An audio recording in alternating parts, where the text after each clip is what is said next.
I've seen some of your photographs, and I've also heard some of the audio clips of analyses you've done, and maybe you could speak a little bit about that portfolio of yours, maybe just one or two examples to give the audience an idea.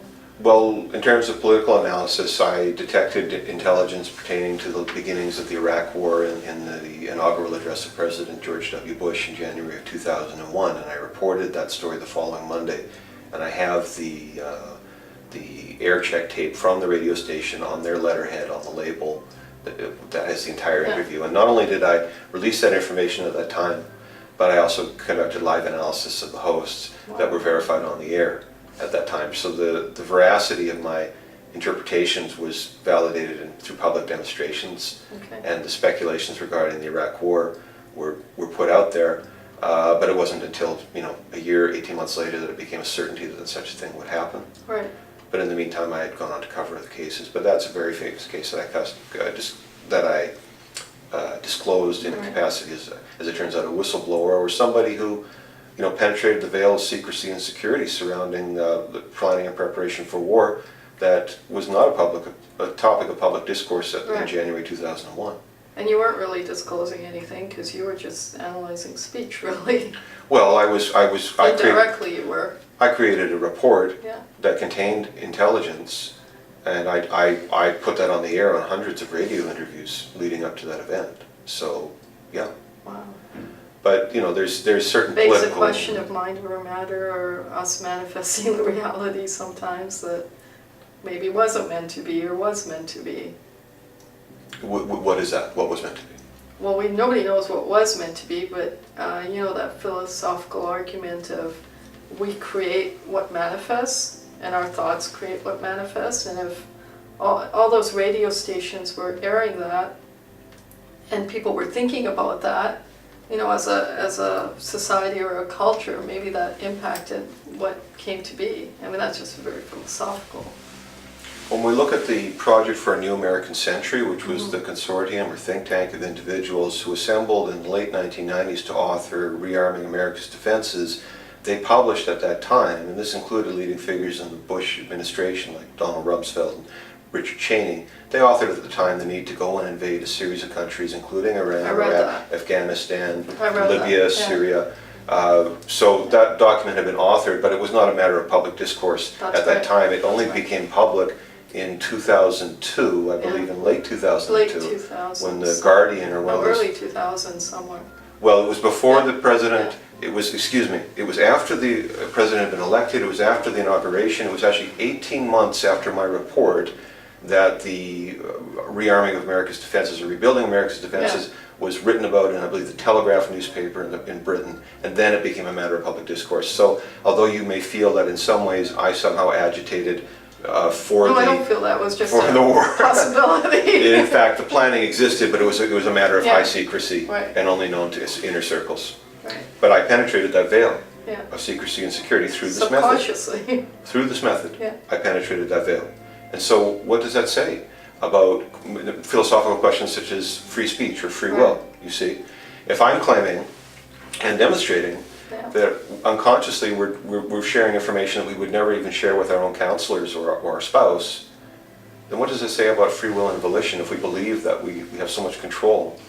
But what if in fact, we're really just going with the flow, a bigger flow of consciousness is moving through us and acting through us, and we're almost the witnessing party rather than the doer, you see, like that. It could be a messenger too. I mean, at one sense where something's occurring in one part of the world and it's meant to be secretive, but the subconscious knows, and the universal subconscious knows, and maybe the universal subconscious somehow is informing the larger society of what's happening as a warning, maybe.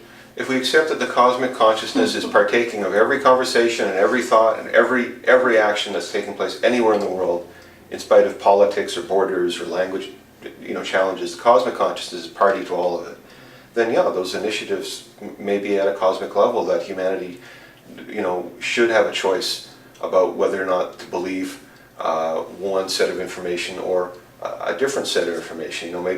Maybe that the lead up to that war, there really were very few voices challenging those positions that said, Saddam can launch biological weapons in 45 minutes.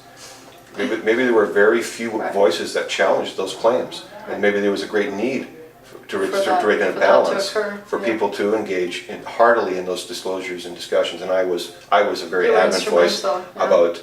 I certainly wasn't the only person, but Yeah. I agitated intensively regarding the false nature of the false premises of going to war and the disastrous outcomes that would be resolved for everybody. Absolutely, I was adamant Wow. that was just very. I saw it as an extreme breach, Yeah. of social cosmic ethics. I Right. mean, all this potential that we have here. We don't suffer from so many of the problems that the rest of the world may have. Right. In terms of access to technology and other kinds of physical resources in North America. We've got it made here in so many ways.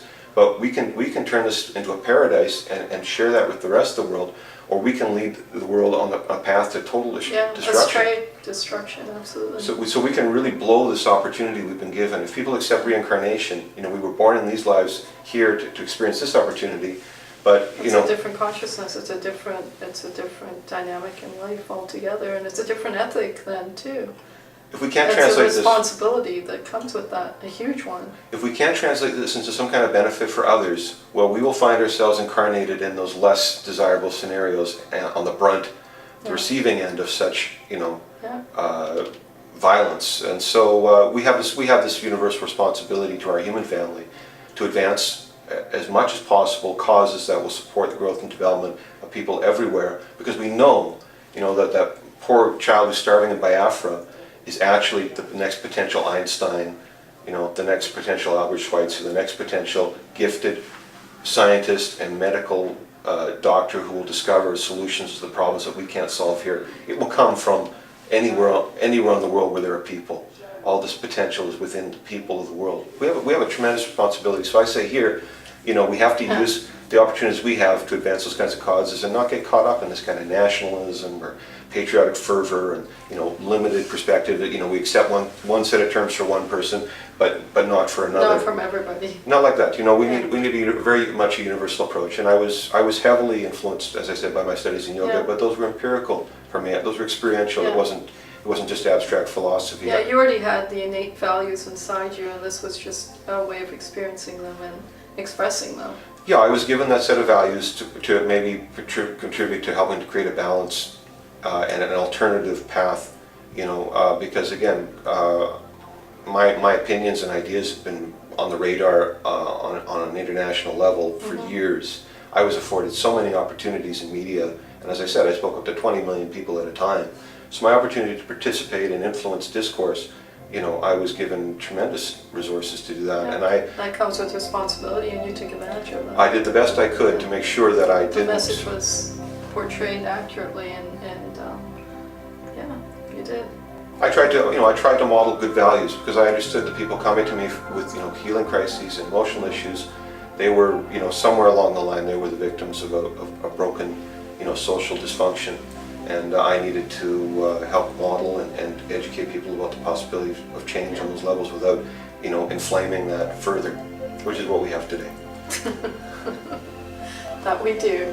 So let's go to the UFO Explorer, is it? Vancouver UFO? The UFO Examiner, Vancouver Examiner, UFO sorry. Examiner. Yeah, for Examiner.com, and that's a column that I write, and I focus on UFO-related issues in Vancouver, which is a subject, as I said, as a young reader, I was widely read on occult, supernatural, UFO, all of these topics, very interesting to me. Yeah. And I had a sighting experience as a teenager through my musical practice, in fact, when I was Wow. down at one of the park beaches near Jericho Beach Park in Vancouver. Was it just you, or was there? No, actually, one of my musical colleagues in high school Wow. invited me to go with him to the beach to practice and listen to the waves and play the music to the ocean and all this kind of bohemian stuff, and which we did. And it was at twilight, I believe it was in the summertime, when we saw a ball of light just above treetop levels appearing and moving very slowly and kind of erratically, but in a determined way. So in other words, it was almost like watching if a bird perhaps had a light bulb attached to it, the erratic motion, as it traveled, Okay. and yet it moved ultimately in one direction. And it was like that. It was just above treetop levels, small light, white light, and it was like 15 minutes we observed it for. And we were just really excited. Wow, this person's UFO, man. This is wild. You know, it was silent and it was bright, and we really felt that we made a connection, and it was profound. But it was, You're again, just engaged in the experience, and we were just there, you Yeah. know, no cameras, just two people, real experience, Yeah. and very mystical, you know. right. So we saw that, and I knew about Dorothy Izett, who was a long-standing Vancouver region resident who produced 30,000 feet of 8mm film over multiple decades, making all kinds of profound recordings here. I knew that this area had these phenomena, Yeah. and that Also in the Fraser Valley, if I understand correctly.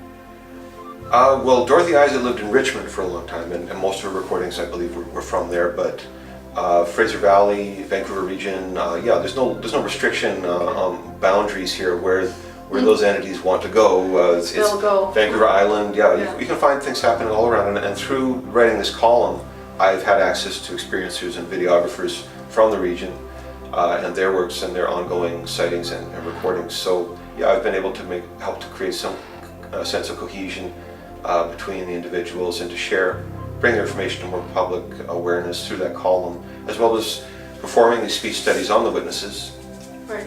in order to try to identify unconscious dimensions of contact with extraterrestrial entities, and bring that information to the public. And I've been very successful. That column is regularly cited or indexed on USA Today, at Forbes.com, Huffington Post, Dallas Morning News, many Wow. high-level, visible Right. media, except materials So from it's that column. profiled highly. Yeah, and so it's consistent with my experience in radio, where I was a CBS producer. It's, you know, Yeah, you had a large audience that had accessibility to it, and so in this case too. Yeah, it's my you know, the interest, the media interest in my ideas, my perspectives, and the information that I'm able to, you know, gather from investigations continues. There's a very wide interest in this material, and I just expect that it will be ongoing. You know, UFOs aren't going away. No. Someone once said the internet search terms UFO was second in popularity only to sex.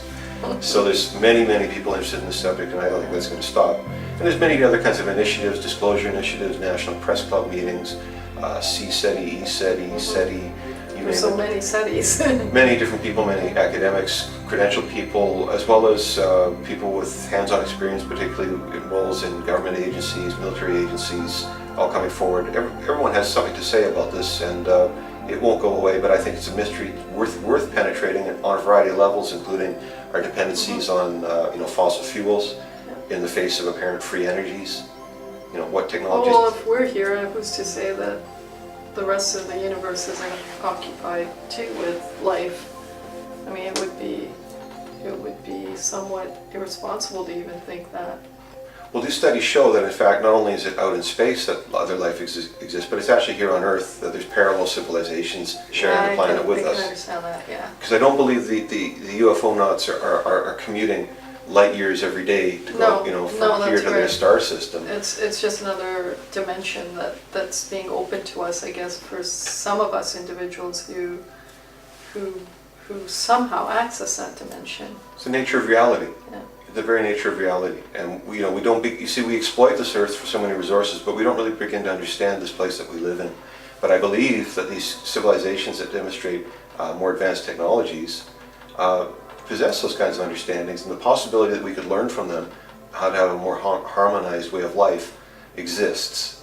You know, as a colonial culture, you know, as an empire-building culture who came to North America from Europe, you know, our lens, our view even of First Nations and Indigenous peoples, their philosophies and understandings and histories of contact, you know, the bridge is broken. The First Nations people have had all kinds of contact over generations. Within their societies, these things are well understood, and the First Nations people I've spoken to, particularly in the United States, have explained to me stories about landings on reservations, Right.